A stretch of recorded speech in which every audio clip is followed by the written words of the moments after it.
welcome to episode 21 of the What Are We Thinking podcast. We are 21 episodes in. We are old enough to drink now. We can have a margarita. We can go to Maria's right here in McKenzie. Get a margarita. At Margaritaville at the beach. Speaking of that, I had a really funny conversation. It'll be an unnamed source. Okay. But a couple weeks ago, I preached a sermon talking about just drinking and the biblical take on it and all that stuff, that, the stuff no one talks about in church. And first of all, literally less than 24 hours afterwards, I saw someone from our church post a picture with them drinking a margarita, right? Which cracked me up. That was but funny. I also did see that. Had someone come up to me and tell me today that they had their first quote-unquote McKenzie beer. They had their first McKenzie beer because they felt like they weren't going to get judged now that we talked about it. Well, they're still going to get judged, just not by us. Absolutely. No, this is great. So he posted, or he didn't post anything about it, but he had his first beer, and he happened to see someone that he knew while having this drink. Right. And he said the person kept just staring at him over and over and over. And later on that night, he gets home to realize he has been added into this group that's just for guys around here, where it's apparently they tell a bunch of like dirty jokes or something like that. I don't know.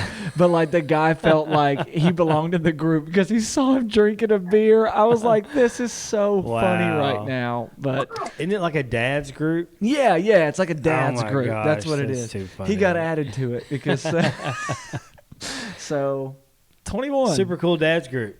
On Facebook. Is it super McKenzie must be on the come up though, manufacturing their own beer now. No, he didn't drink a beer manufactured in McKenzie. He drank a beer for the first time at a restaurant in McKenzie. That's what. Okay. They do make wine in that Paris. Makes sense. They do. Paris has a winery, and somewhere else, wherever White Squirrel is. Kenton. Yeah, I knew it was somewhere really. You've never been to Kenton, have you, Jason? I don't think I have. It's the home of the White Squirrel.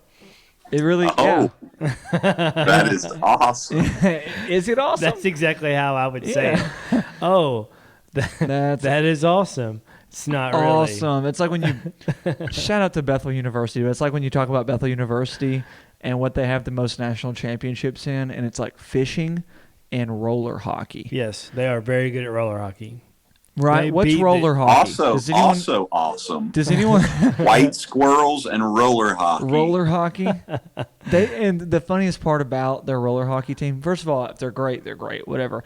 But their roller hockey rink? It's in Huntington.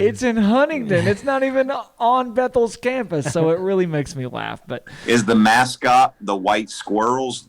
Or I wish. No, they're the Bethel. There's probably a roller derby team somewhere that in the would woods named the White Squirrels. What are the Bethel Tigers? Or the Wildcats. I was like, man, I know there's they're a cat, and how did I just forget that? So sorry, anyone from Bethel who's watching that. Hey, I want to give a quick shout out to Elizabeth Atkins, by the way. Last week I said. Just went on record and said, I'm sure we don't have anyone that's actually watched all 20 of these episodes. If there is, I owe you $20. And she texted me within 2 hours of this episode being released, and she said, guess you owe me $20 now. Ooh. So I owe you $20, but she wouldn't take it. So someone's going to get $20 at some point, and it's going to be from her. So thank you for watching, Elizabeth, or listening. Shout out to Elizabeth. Yeah, thank you. Shout out to you. So that's pretty cool. But today, Josh, you want to introduce our guest real quick so everyone knows who this other third person and this third voice is on here with us today? Yes, we have with us Pastor Jason Bentley. I've known Pastor Jason for 2 years now. We're rolling on a little over 2 years. Maybe 3. Yeah, it's probably 2.5 at least. 2. So you're right. We're probably right in the middle of that. We met when Pastor Jason moved here from Seattle. Was at a church in Jackson. We met in that transition. Actually got to know each other really, really well. And he was actually almost a pastor at Overflow Church. Right. That was so we've known each other a long time.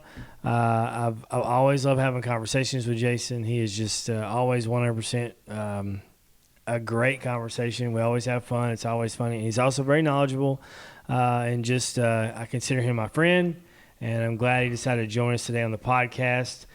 So, Jason, how are you, man? How's your week been? It's been great. First of all, let me say what a huge privilege to be able to be a part of the 21st. I mean, that's a milestone. It is, 21. It's the age of maturity. It's what we live our whole lives to turn is 21. And here I am. I don't have to sneak anymore. That's right. Carry around a fake podcast ID or whatever you do before you actually turn 21. But here we are, man, and I feel so good about it. But I'm good. My week has been really busy. I've got a lot of balls that I'm juggling right now, lots of irons in the fire, and just right now just trying to keep my head above water. Really busy doing a bunch of different things which we may talk about in just a minute, but the week's actually starting to look pretty nice. Go ahead, Alex. My bad. I apologize for interrupting you. I was going to say, where are you at right now? Where are you interviewing from? Right this moment, I just pulled into Virginia Beach, and I am in a hotel right on the beach, actually. The inside, my backdrop here is like outdated hotel decor, but if I would walk out onto the balcony, it's jaw-dropping. So we got a view of that earlier, man. That's super nice. I'm jealous, envious. Have you been on the beach? Yeah. Not going to get to do much on the beach, but we're going to be hanging out with some pastors here in this area. Is it pretty chilly where you're at? No, not too bad actually. Okay. It's pretty nice. 70s, light wind coming off the ocean. Nice. That's not bad. That's not bad at all. So, Pastor, how's your week been? Amazing, dude. I can't talk about it anymore. I mean, I touched on it last week, but we have these offices, and I'm still nerding out about the fact that we have offices now and that I have a desk, and Josh's wife, I love you so much in the least weird way, Alicia Crawford. She went today and as a little gift bought me this cool rug to put in there and a lamp. And many people don't know this about me, but I have a strange obsession with lamps. Every time I go in a store, like any kind of course, Target, Home Goods, but even Lowe's, Home Depot, Walmart, I always walk down the lamp section, and my wife has been making fun of me now for a very long time about it because she's like, you always look at lamps, you never buy them, but like, what's your deal? Like, why do you? And I'm like, man, I don't know, but I think a good lamp can change like the feel of a room and the feel, absolutely. I mean, a really nice lamp can, if you got a lamp sitting on your desk that everyone knows is from Goodwill, everyone knows it's from Goodwill. But you got another lamp, dude, it can take a desk from looking like just some shabby desk to like important things happen at this desk. You see that lamp, something big is happening right there. So I don't know. So when she came today and she brought this, and it's not just a lamp, it's just such a cool lamp. And I'm like, I would have bought this. So she made my day bringing that to the office. Like, I can't wait to use it. But it's been, man, an insanely cool week. Last week was really cool because I got my sermon done at work for the first time pretty much since I've been a pastor at Overflow Church. So pretty much since I've been a pastor at all. I've only been a pastor at Overflow Church. I didn't have any other gigs before this other than youth pastoring. I sure didn't have an office or work time then. Right. So, last week was big for me. And I'm hoping that the same goes for this week. We've got so much coming up here in the next few weeks. This is end of the year. This is like the most fun season for churches, I think. Yeah, it is. I always have more fun during this time. So much vision right now. And I really love how fast-paced my days are currently. Like, from the moment I get up, yesterday until 8 o'clock, it was just nonstop. And I love stuff like that. So, been a great week. Last night was especially good. We'll talk about that in just a second, though. Josh, how's your week been? Man, fantastic. We have, like you said, we're getting these offices done, getting these desks all done. It's ready amazing. And it's nice to have some workspace. Yes. I'm not sitting on a couch anymore.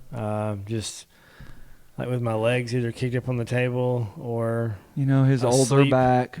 Yeah, This I is- am older. Did you find matching? Did you find the matching desks for it? Were you able to work all that out? We got matching desks for everybody. Yeah, espresso. Everything's Nice. espresso. It looks beautiful. It really looks beautiful paired up with like the floor and the gray walls. Like it really pops out and stuff. It looks really good. So all that getting done's been great. And just getting ready for the weekend, getting ready to get things done. How's your running been, dude? Great. I mean, now talk about it. Come on, you were bragging to me just a second ago. Well, tell them. I've been struggling lately to be under an 8-minute mile for my 5-mile run every day. So that's been kind of a wall for me.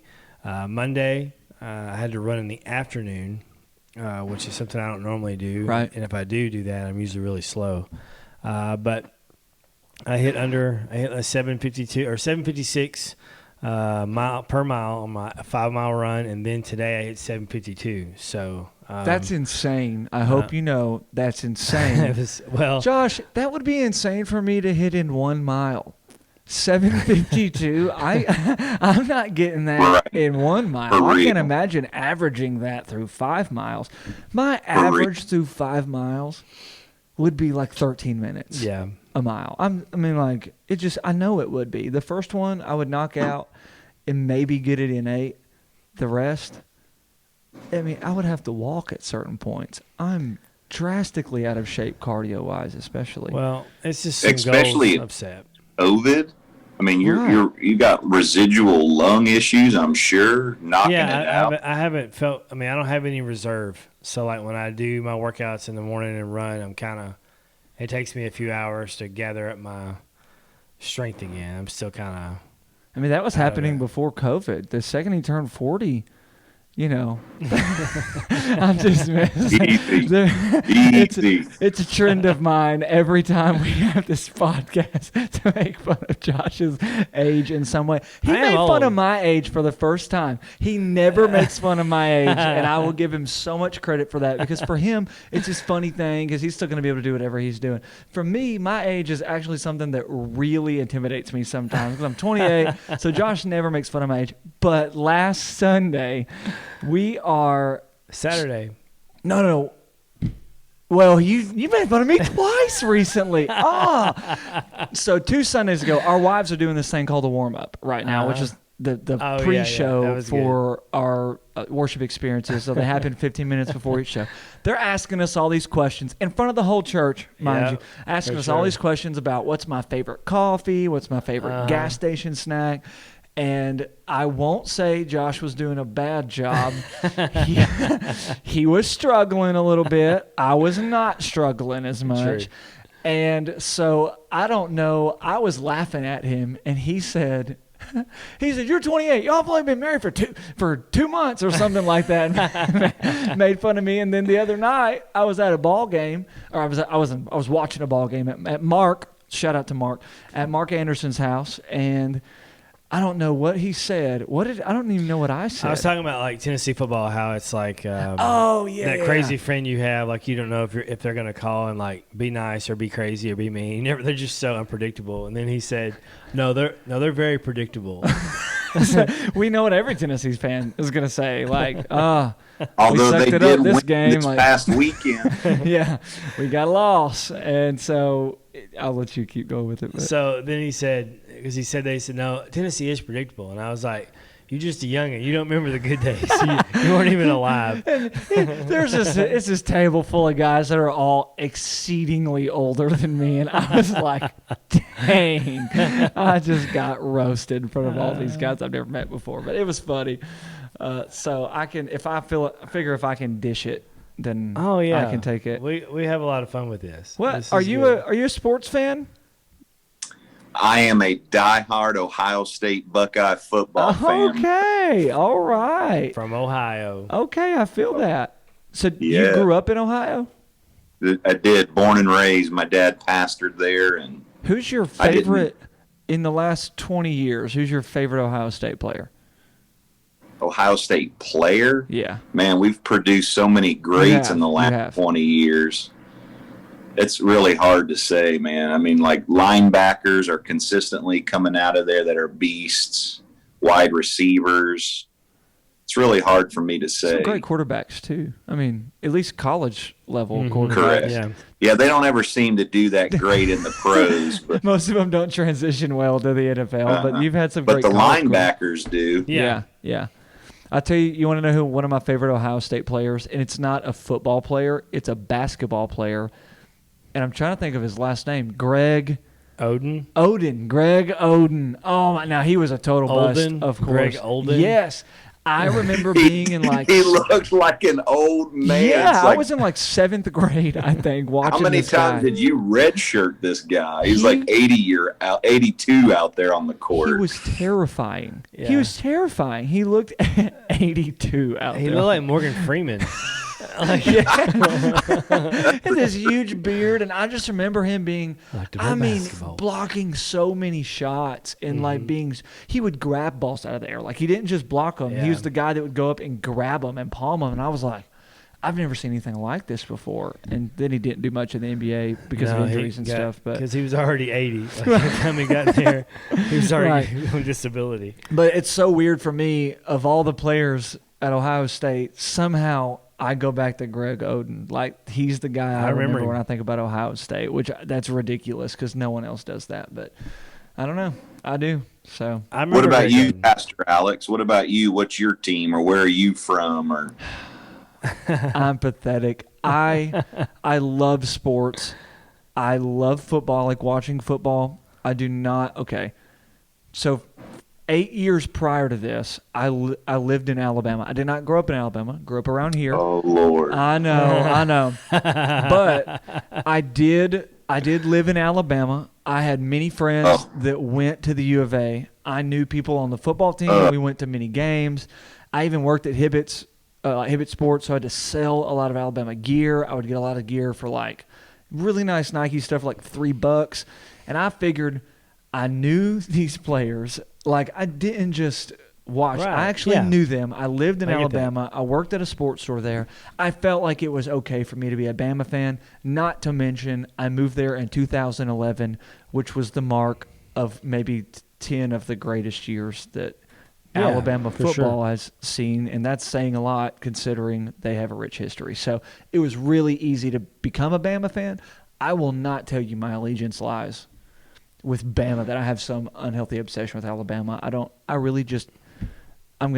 care about who wins any college football. I don't care about who wins NFL. I am an avid LeBron James fan. So all right, you've gone and redeemed yourself. Okay, all right, I'll take that. So I'm not like a Heat fan. I'm not a Cavaliers fan or Lakers fan. So I'm a LeBron fan. So like this year, I'm of course rooting for the Lakers to win it all. I want LeBron to win it all. I love LeBron. I love what he does. I love how active he is in things outside of basketball. He seems like a great leader. I won't go on record saying I believe he's the greatest. I did watch The Last Dance and was thoroughly educated and feel like maybe I owe Jordan more respect than I gave him before. So, but I do love LeBron James. Yeah, they're different. One's the greatest competitor. One's just the greatest athlete. Right. I would definitely say that. And I go with that. I love basketball more than anything, though. I could watch basketball for all day, every day, and not get tired of it. So, yeah. That wasn't a great answer because I don't have a team. That was a great. But it borderline being a terrible answer as you were talking about Alabama football. Then you shifted into high gear with LeBron, so I'm back. I'm with. Oh, high gear! Come on, as if Bama's not high gear. That's a really legitimate team to like. You know, I will tell you this, Pastor Alex. My favorite moment in Buckeye football history in the last 20 years, couldn't name a favorite player, But my favorite moment was when my third string quarterback came off the bench to destroy Alabama in the national championship. I knew it was coming. I knew it was coming. The second you said favorite moment, I was like, oh, okay, yeah, this is what we're going to right now. We're third stringer, no biggie. You know what? Miracles happen. Okay, just like when Auburn ran it back. All miracles happen, and I'm here for it. So backup QBs are hard, man. They're a mess because you don't know who they are. Yeah, well, Bama had a backup QB come in a couple years ago and do some real damage. I mean, think about that. Literally, Aaron Rodgers sat on the bench for years behind Brett Favre. I mean, that's right. Hard to even wrap your brain around. He's a beast. But I think he needed that, like to grow and like to be a better player. To learn. And now he's getting ready to, when he retires, to do Copperfit commercials with Brett Favre and Jerry Rice. They can do all those together. They can carry one another. They'll have to have a guy that can carry around. They need two more guys so they can play pickup. You know what I'm saying? With all NFL players. Here comes the Copper guys. Instead of just Brett Favre and Jerry Rice versus the entire neighborhood. That's what it is. No, you know it is. So, I mean, that commercial. I'd play just to say I did it, but I'm sure I would need to wear Copperfit after that. So let's talk about the debate. We have to. We have to hit it for just a second. We just diving straight in there. What? You saw my post. I watched 10 minutes and realized that I live in a place that just has really terrible leadership. So I was done. I was like, I can't watch anymore. This is awful and embarrassing. I will say, to quote Josh's post, he said, "I've seen." Wait, what? I don't know. I've seen more respectable debates at Cadillacs at 2 a.m. So I have. And that is a true statement. The bar downtown Martin, which is literally right across the street from my house, that I see people stumbling drunk out of every Friday night. But at least we had a little bit of respect for one another when we would debate something in the bar. Like, at least there was a little bit of like, I'll let you finish your sentence. Right. But I will say this about the debate. I don't have a lot of knowledge because I didn't watch it, but I do know this. Those two people reflect our country very well. Yeah, unfortunately. Because that's what we do. We yell and holler and scream at one another, and that's all we do. And our leaders are the same. Yeah. I mean, everything rises and falls on leadership, and you better believe that's exactly what's happened. Yeah. So not much to say because there's not a good case to be made for either side. Last night I literally had anxiety going to bed because I was like, can we not have a third option?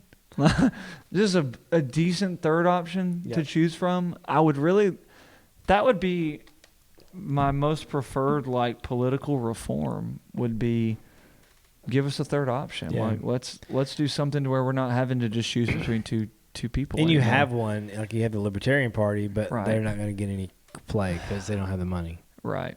Poor old Jo Jorgensen. Is that how you say her last name? That sounds Jorgensen? good to me. Okay, I feel like that's how I see. It's funny. I've seen more stuff about her after that debate than I ever did before, which I knew she was libertarian. I knew she was there, but I hadn't seen anyone post anything about her. And after the debate, now you're seeing. Maybe Can we just have her up there? Maybe even help moderate? Right. Anybody. Oh, God. Because the moderator had a tough time. Mr. President, would you please put them be quiet? In boxes where you can mute the box. Yeah, you know what I'm saying? Them. And to where if you put them in a box, like a soundproof box, they can't even go to the other person's microphone and do it. Just something, man. I don't know. Give us something to work with. It. Tase. Just have a little device. If they go to that's shock actually collar.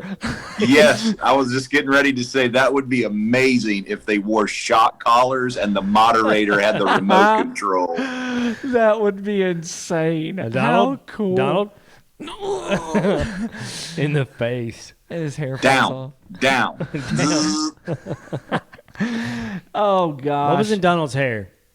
Did you see that? I feel like that's photoshopped. I don't know if I can. Yeah, it was looking on point last night, so perfectly coiffed and just. There was something in it though in the side.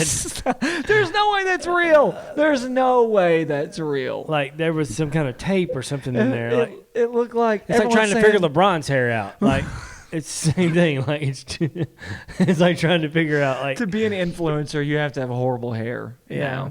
Well, LeBron's bald spot moves around. Way to go, Josh. Now everyone's going to be tuning into the next debate just to see what was in his hair. No, there's memes going around because people, bad ones. all of your conspiracy theorists say that it's a mind control device that's on the side of his head. I've already seen it. And I'm like, are you kidding me? Someone said it was tracks for his wig. I lost it. He might have extensions. They're in the side of his head. I don't know. Like, it was really weird. Something along the whatever. I feel like it was probably something photoshopped. It may not have been, but it looked. This is not what it was. It looked like a nicotine patch on the side of his head. Whatever works. You're right. Whatever, you put it right whatever there. Works. He needs it that far. I don't need to smoke. Just put it in my head. Put it Maybe right. He's already on had the my vaccine. Temple. He's already had the vaccine. It's that's why he wasn't wearing He's a got face covering. You notice the beast in there. Biden's wife had her face covering on, but President Trump's wife did not walk up there with a face covering on. That's it. They've already got the vaccine. Yeah, they are. Yeah, they've had it for a long time. Oh gosh, it was the saddest thing I've ever seen in my life. Did was. you watch it? I sure did. What honest thoughts on it? This is the podcast. Right. Honest thoughts. I can't believe that those are the only two options that it's really America has regarding our politics. Yeah. Cannot we find someone that is kind and younger and in better health? I mean, across the board, for real. Like, someone that looks respectable. Yeah. Don't even be respectable. Just look respectable. If you can't even look respectable, it's like... And I think even, like... I think Biden tried in the beginning to be nice. He kept trying. He tried... Actually, later on, he was doing much better. He was trying a lot. The worst stuff I've seen from Biden was the stuff that happened early on. Later, he just couldn't say anything at all.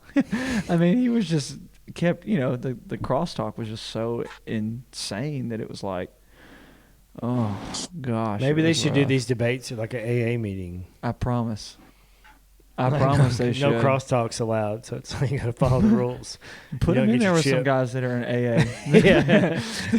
Talk about some moderators. We'll put them in there with Robert. Robert Harrison will moderate that talk. I wouldn't want to over talk. Are you kidding me? Oh, man, it's so funny. There was just a lot of things that were said that was very alarming. Yeah. On both sides. Sure. Hey, they both agreed that they want electric cars for American citizens. That's the only thing that they both were. Is that legitimately a thing? I don't know. Americans don't even want electric cars. Not here. Unless it's a Tesla. I could roll with the Tesla. Oh, yeah. If you get a Tesla. I'll take that. But you're not going to get that from the government. You're not going to be able to do an electric Dodge Ram. I don't want a Chevy Volt, but I will rock a Tesla SUV. The government's not even going to give you a Chevy Volt. They're going to give you those little cars that have barely have two seats in them, and little bitty, little egg-shaped cars. That's what they're going to give you. For sure. I don't know. It was just there was a lot of things that were said last night that were alarming. And it was funny. I couldn't turn it off. There was tons of people who were like, "Oh, I had to turn it off." You turned it off, which is totally respectable. I couldn't do it. But I was like, I actually highly encouraged my wife. I was like, "We need to watch this because I want you to be fully aware of what's happening right now in our country, and this is good to take in because I don't know. I mean, 4 years from now, we're going to see the result of some of these debates, and we're going to remember, it's because we let these two guys go after it. So, Yeah, it's definitely, and I don't think debates will get any better. I think at some point somebody's gonna get a chair out and hit somebody with it. Did you see the Bernie Sanders memes that were going around? It was like they had cropped them into a WWE arena, and it says, "Oh God, it's Bernie with the chair." He's like coming out of nowhere with the chair, getting into the ring. I don't know. If there was one party that could produce a candidate that could, at this point, they could debate in a healthy manner, I think they'd win the heart of America if they could get up there and do that. I think that's the fear. I think that's an actual fear of why they don't do it. They know. They know if you put somebody up there younger who's not going to get crazy upset and yell, that's going to happen. And both parties are screwed. That's why they'll never do it. Yeah. And that's why we have to be so divided. Well, yeah, that was depressing. I've really enjoyed Facebook, though. I'm not going to lie. For the first time in like 3 months, Facebook's been enjoyable because everybody agrees on this one subject. Yeah. There's never been a subject. It's a miracle. It's a miracle. There's never been a subject that's united our country more than this one, and it's how pathetic the debate was last night.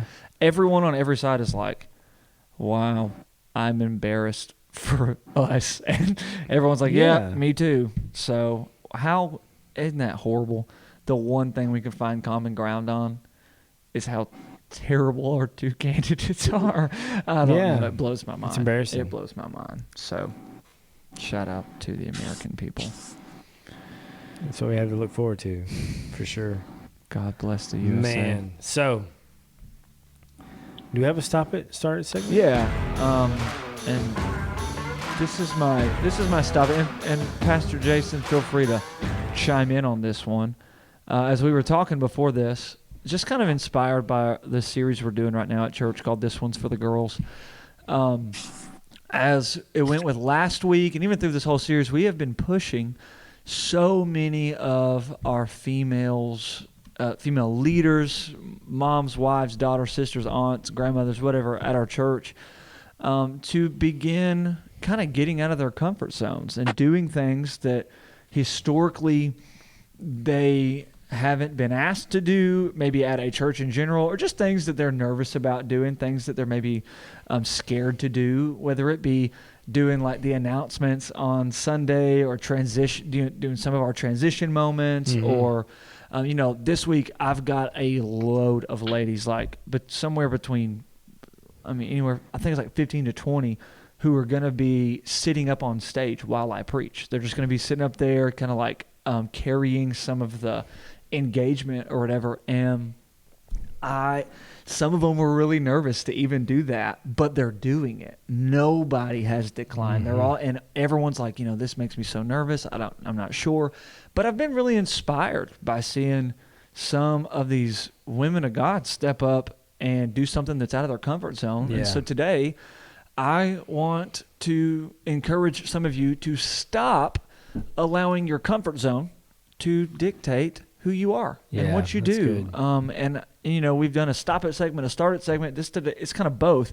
Stop allowing your comfort zone to define you, but start doing whatever it takes to make sure that's not the case. Start forcing yourself out of your comfort zone, because that's the only time you grow. Growing is never comfortable. And so if there's something that you want to do, or that God's asking you to do, or that someone else has asked you to do, and you really want to do it, or maybe you don't really want to do it, but you need to do it. Whoever you are out there, let me encourage you, do it. Go for it. Yeah. Start the business. I don't know.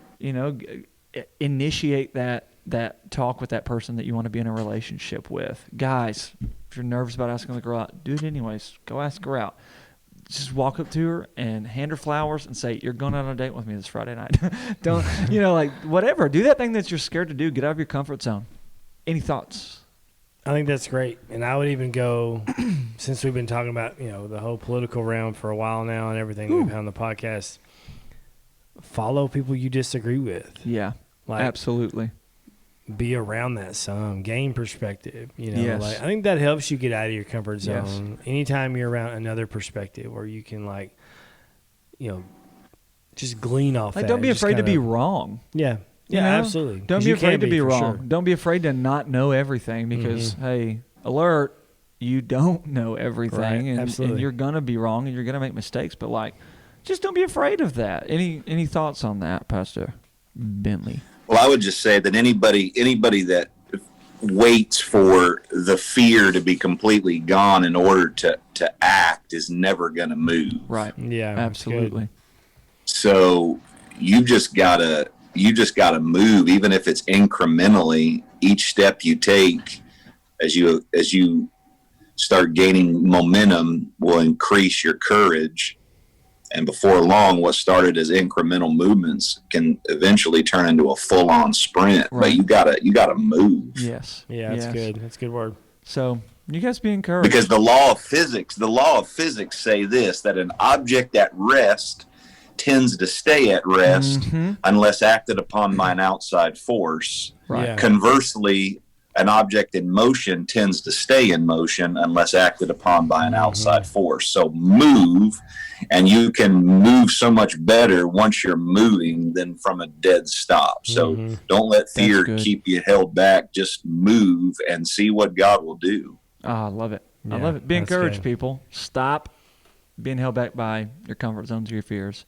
Start taking risk. Start moving. Yeah, that's good. That's good. So we have our start it segment, and now we're going to talk to Pastor Jason Bentley. Jason, you have been out of your comfort zone quite a bit. Not just the past couple of years, but you've been willing to like make that move a lot over the span of your life. I mean, you went from you grew up in Ohio, you moved to Seattle to plant a church, which I think you stayed there for like a decade. True. And then you came to Jackson, felt God calling you here, and that didn't work out. And so then you've been in so many places and so all over the country. You've been in Louisiana, and then you were in California some, and now you're in Charlotte. Of course, you've been in Charlotte. You've just kind of been traveling to some of those other places. But now you're in a whole new season of your life, which is really cool. But man, just tell us part of this journey for you, like, growing up and then moving, away from your home, moving a long way away. Like, Seattle's a long way from everywhere. It's not, Right. it's far from everywhere. And you move to a place that it always rains. So, as cool as it is, it always rains, but just tell us your story, man, like in your journey so far. Yeah, so I was born and raised in Ohio. My dad was a pastor. I started preaching really young at like 15, traveled the world preaching. Literally by the time I was 18, I had been on like 4 different continents. And at this point, I've preached on every continent except for Australia. And I'm still hoping that Brian Houston's going to give me a call one day to give me a shot. So, anyways, I traveled, man, all over and did that for 14 years, actually, from the time I was 15 until I was 29.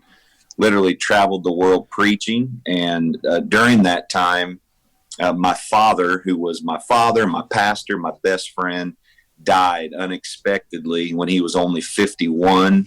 I actually preached his funeral and buried him on my 26th birthday. Whoa. So it was devastating, absolutely devastating at a level that I really can't even articulate. And exactly 1 year after his death, I was preaching at a church in the Seattle area where I met the girl that's now my wife. And when I walked out onto the stage to preach, like I heard her gasp in the second row. And I just kind of like winked and nodded at her like, I got you, boo. And then after church, I told the security, like, go get her. Like I got to meet that girl. I'm kidding on all of that. I was preaching at her church, but she didn't gasp. I didn't have security or any of that. But yeah, we did meet and hit it off and had like kind of a whirlwind romance via the phone. We were like on the phone for hours every day for weeks and weeks and weeks. 2 months after I meet her, I made the crazy, insane decision to uproot my life from Ohio and roll the dice and move to Seattle so I could be near her, to be able to get to know her and court her and date her in between all of my travel and speaking engagements. And I look back now, I was driven by hormones, no doubt, and by grief. And that's quite a combination. In fact, as a pastor, if anyone would ever say, "Hey, Pastor Jason, I met this chick and we've talked and hung out one time, and I'm going to leave my friends, family, and church and move across the country for them," I would be like, that's not real wise. But I will say that thankfully, that roll of the dice worked out really well, because I moved out, parachuted into Seattle, wasn't from there, no friends, no family, no relational equity. We had a whirlwind romance, dated. So I met her in August, and we were married by May. So, wow.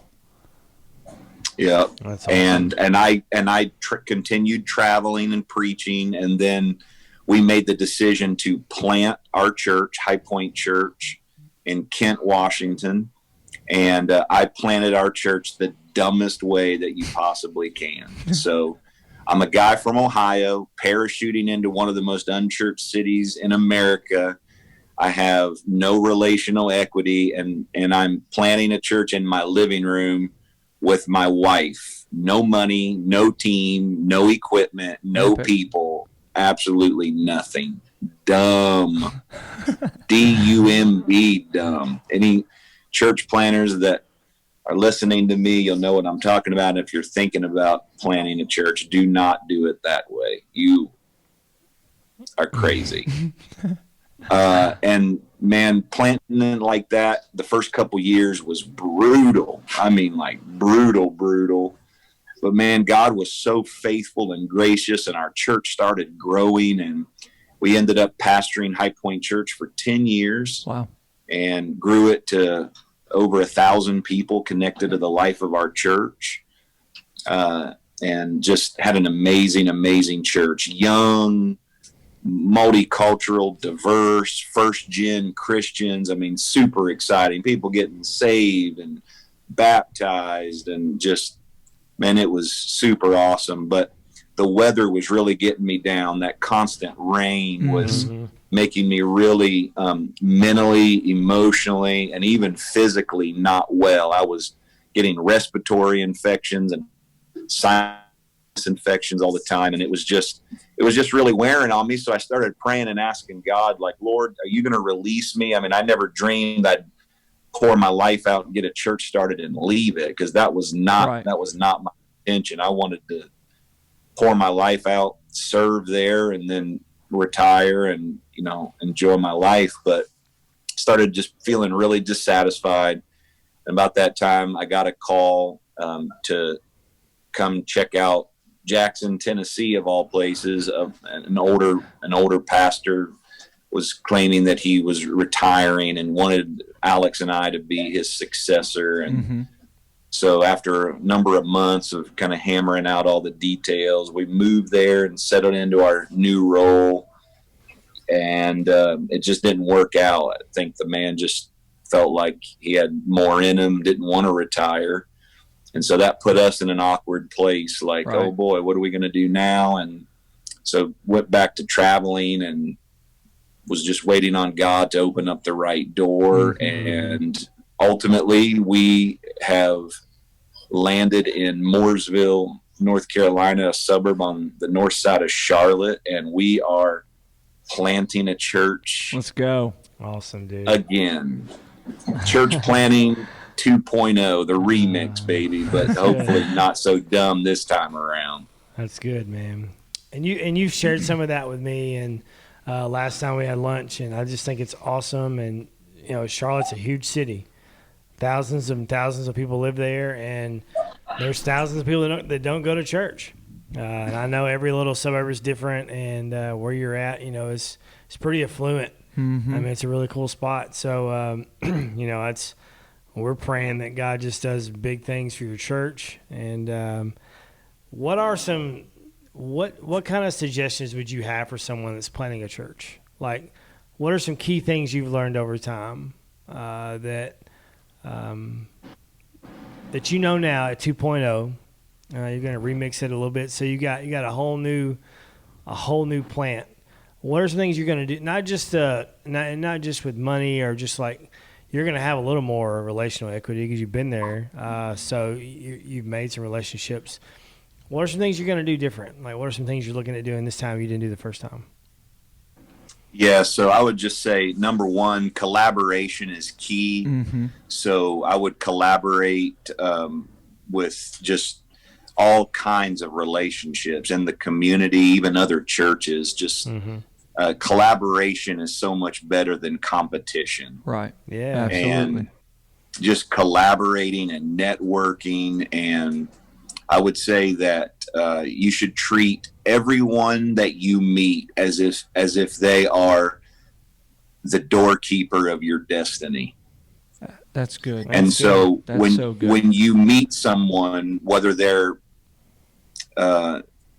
wearing a uniform of the local fast food restaurant, or they're rocking a tank and shorts, just don't ever judge a book by its cover. Right, Treat everyone as if they're the doorkeeper of your destiny, because you may just encounter someone who actually is. Yeah.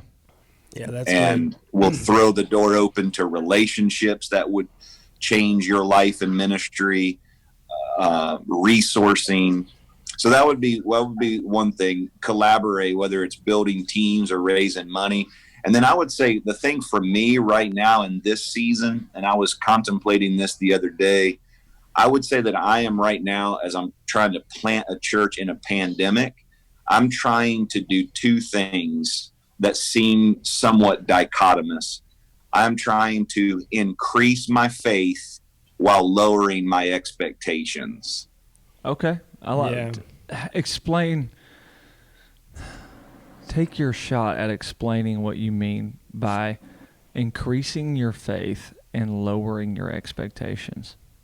So increasing my faith, just, reminding myself that God is for me. God is with me. This is not going to fail. Mm-hmm. He is the way maker. God's going to move on our behalf, and increasing my faith to believe that Waterview Church is going to be a reality, and that if God be for us, who can be against us?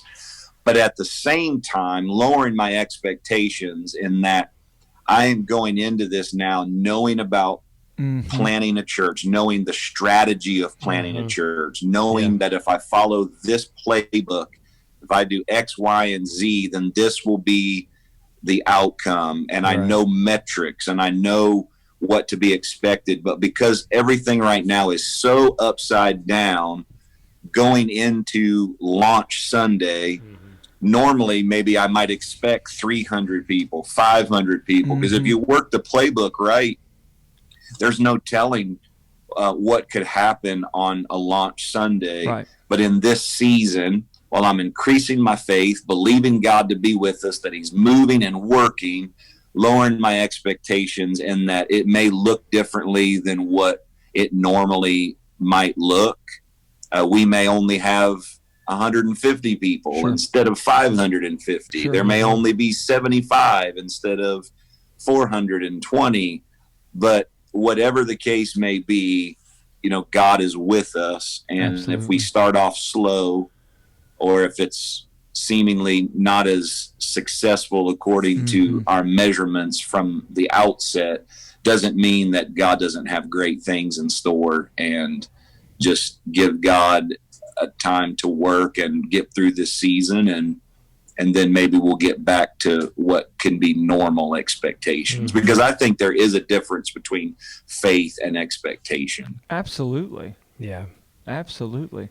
I think that's so good. Yeah. I think we've been learning that lesson over and over and over again. I mean, for sure. Gosh, when we got into this new building, and it was January 5th of this past year, 2020. I think I can't tell you that I had faith that it was going to be great, but I wasn't expecting more than 350 people. I mean, I thought maybe we'd get 350, 360, maybe. I mean, 400 was like, it was really stretching it for me, just because of where we were at before that. I mean, that was not close to what we were averaging on a Sunday. Not even close, especially at the end of the year. I mean, it was struggling. And then our minds get blown. And it was like 780 people, something show up, and we're like, oh my gosh. But then fast forward to like when we reopened our doors after COVID, I'm ready to go. Yeah. I'm expecting 1,000 people. Literally, I am expecting 1,000 people. I'm like, people are so ready to be out and, to like be at church again. And we opened up a third experience, a 5 p.m. Yeah. And we barely had 300 people show up. And that's like almost 50% less than what we were used to, last time we had been open. So it was like, oh, okay. But it was funny, seeing the difference in that. Because sometimes I think we're asking God to meet our expectations. Right. Instead of just expecting God to move in the way He wants. Absolutely. Gosh, I think that's the story of my life, to be honest with you. Yeah, it's like, well, God, do it just like I want you to do it. And then it bring in 1,000 people right now. And it's like, I'm going to have faith for that. Well, it doesn't mean it's going to happen. Right. It's like we can have faith that God will do something unimaginable. But that one thing He's doing is something we can't even see sometimes. Yeah, that absolutely. miracle that He's working is something that's in the crowd. Mm-hmm. One of our team members, it's a miracle that's happening that we don't even see, and we're just like disappointed because nobody's coming back to church. But like, little do we know, the 75 people who did show up, like 50 of them got wrecked, and it was exactly what they needed. And 3 weeks from then, they've all brought someone, and then all of a sudden, you're like, whoa. Yeah. What just happened? We're slowly seeing that grow. Yeah, and that's been cool. Every week we see more and more people come to church, and especially for the first time. And that what COVID did help us with was like getting our name out there online more, because now everybody's paying attention. So it's like, and then we stepped up our game there. With the quality of what we were doing. Oh, yeah. And so that did make a difference. And I know certain people will say, just be the church, stop caring about all this other stuff.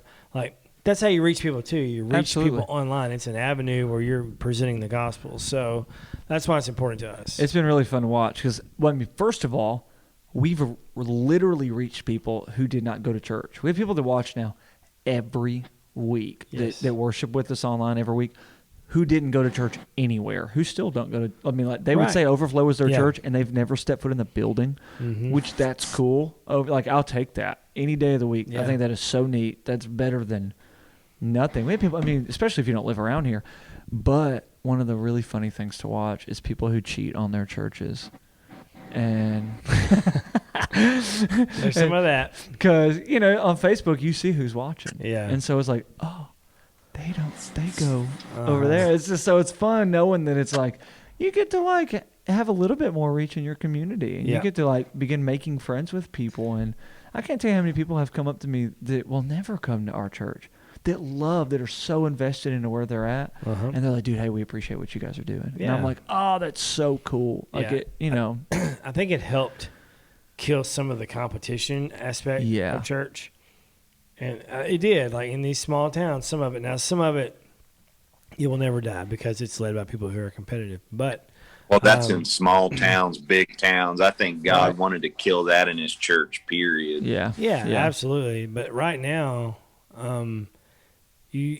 besides the outside noise, all the things that we see everybody being divided on, there's a lot of you seeing other pastors like your stuff and you're liking their stuff, and you're seeing some people being some camaraderie, having that level of just, hey, I agree with what you said, that's good. It's neat. It's neat seeing people team up instead of thrown against each other. Right, So, right. Well, I haven't good. all these pastors were going through the same horrible season. Yeah. And it was like, hey, how can we help each other? And, because that was no fun for anybody. Yeah, because we got to record a few Yeah. messages for some people so they could show them to their church. And that was neat, too, because we had the ability to That's do it. all.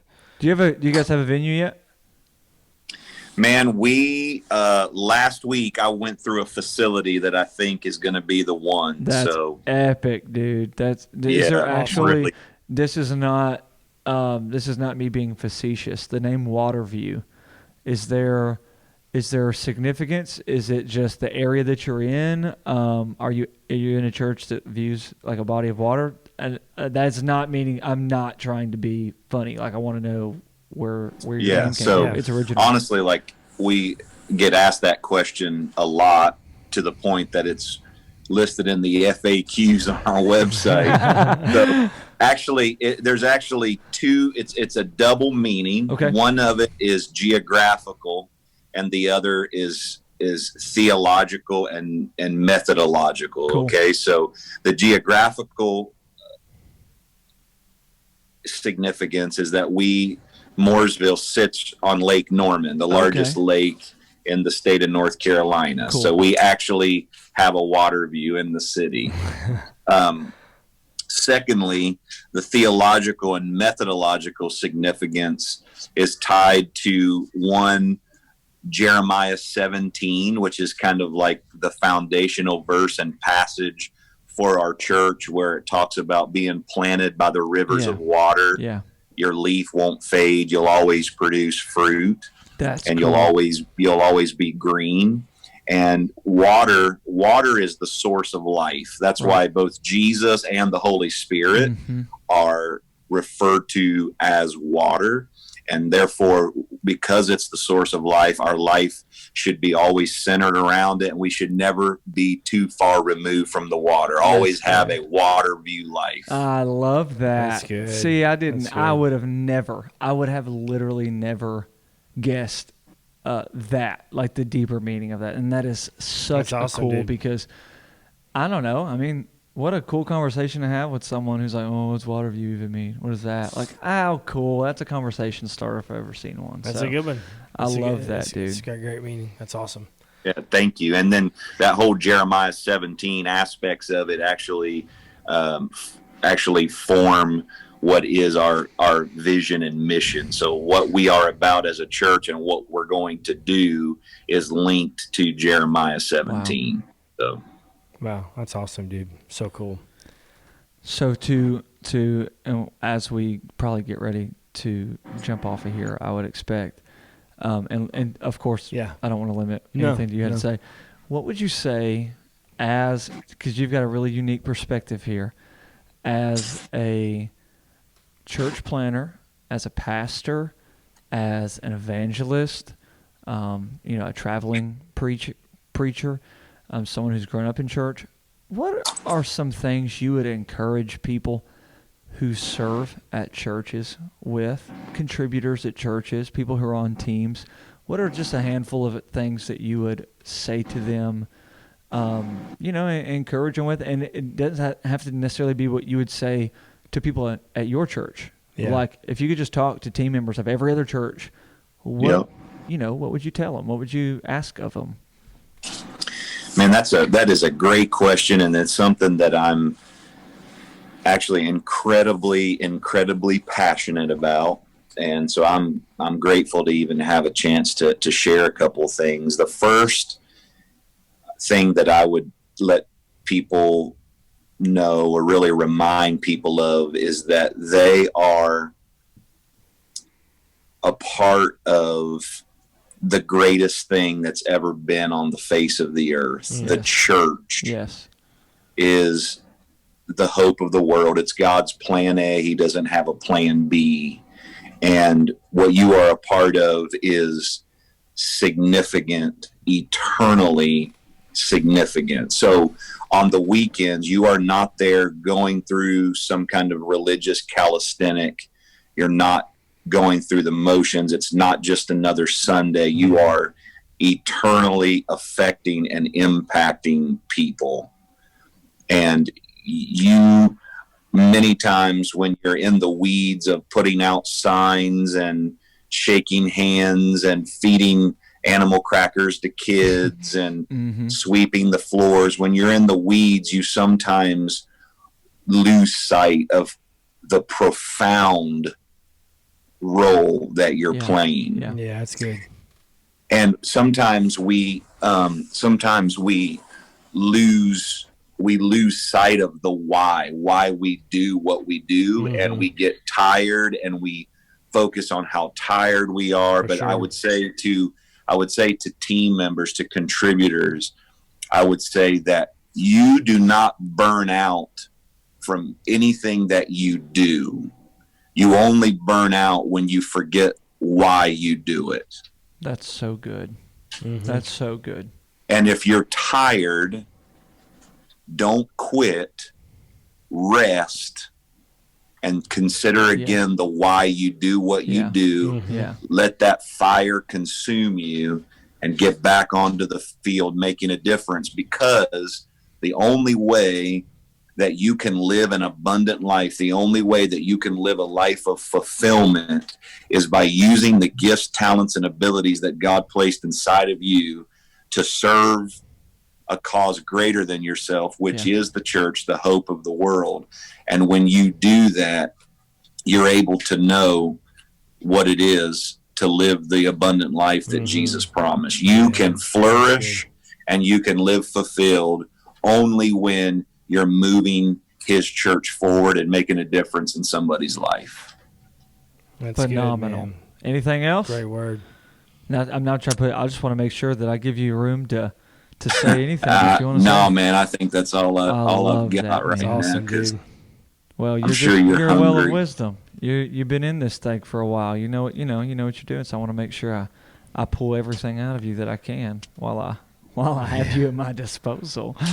I'm not going to let you get out of here without giving us any more nuggets of wisdom. That was good, Pastor Jason. That was really good, man. Thank you so much for that word. And that's something anybody can use. Like this. Absolutely. That's good. That's good, man. Well, thank you for being on the podcast today. Man, we are honored that you chose to be with us today. Had a great time, had fun talking about some funny stuff, and I'm just glad to know you're fixing to change the world in Charlotte. So same. You gonna get you some of those? Let's see. What's the team there? Is it the Panthers? Carolina Panthers on your Carolina team, Panthers at your church, man. Let me say a couple things before we wrap up. Number one, let me say what a privilege it is. I am Team Overflow. Have always been Team Overflow. Have bragged about Overflow from literally coast to coast. What you guys are doing is incredible. It's inspiring. I love you, Josh, and Pastor Alex. I love you from a distance, and It's an honor to get to connect. Same. And I look forward to actually making that happen in person. Me too. I am just overly humbled that I have an opportunity to be in relationship with such a fabulous church. So if you're a part of Overflow, let me tell you, the grass is not greener anywhere else.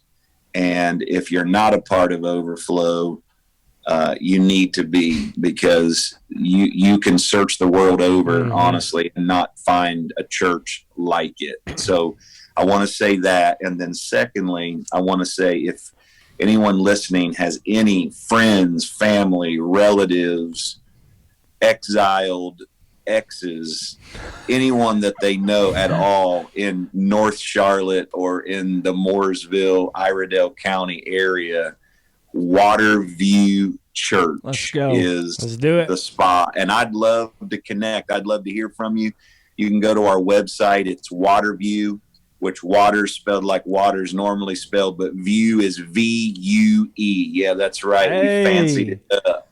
Waterview. We'll put that link. We'll put that link in the description. Yeah. Okay. Yeah, waterview.church, our website. We're on social, Instagram, Facebook, YouTube. But I would love, seriously, if you know anyone, slide into my DMs and let me know about them, because I want to connect. Yes. And I want to get them. I want to get them a part of a life-giving church there, and we'll do our best to make it as good and as cool and as life-changing as Overflow. Fantastic, Phenomenal, man. Sweet.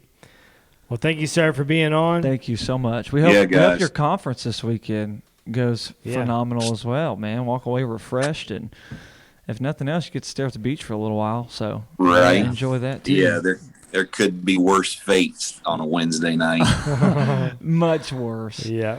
So another debate, another presidential debate, that would be awful. or being a youth pastor.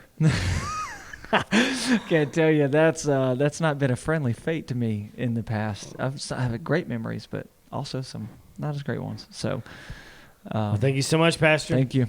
We appreciate this. Guys. And what are we thinking? We love you guys. Be sure, like, subscribe, share, comment, all of the above, every single one of the above. Yes. If you're watching this and you haven't shared it at least once, what are you doing right now? What are you doing with your life? Share this. Let someone know that you enjoyed this. Let us know that you enjoy it. Yeah, we love for sure. you so much. See you later. See ya. Have a great one.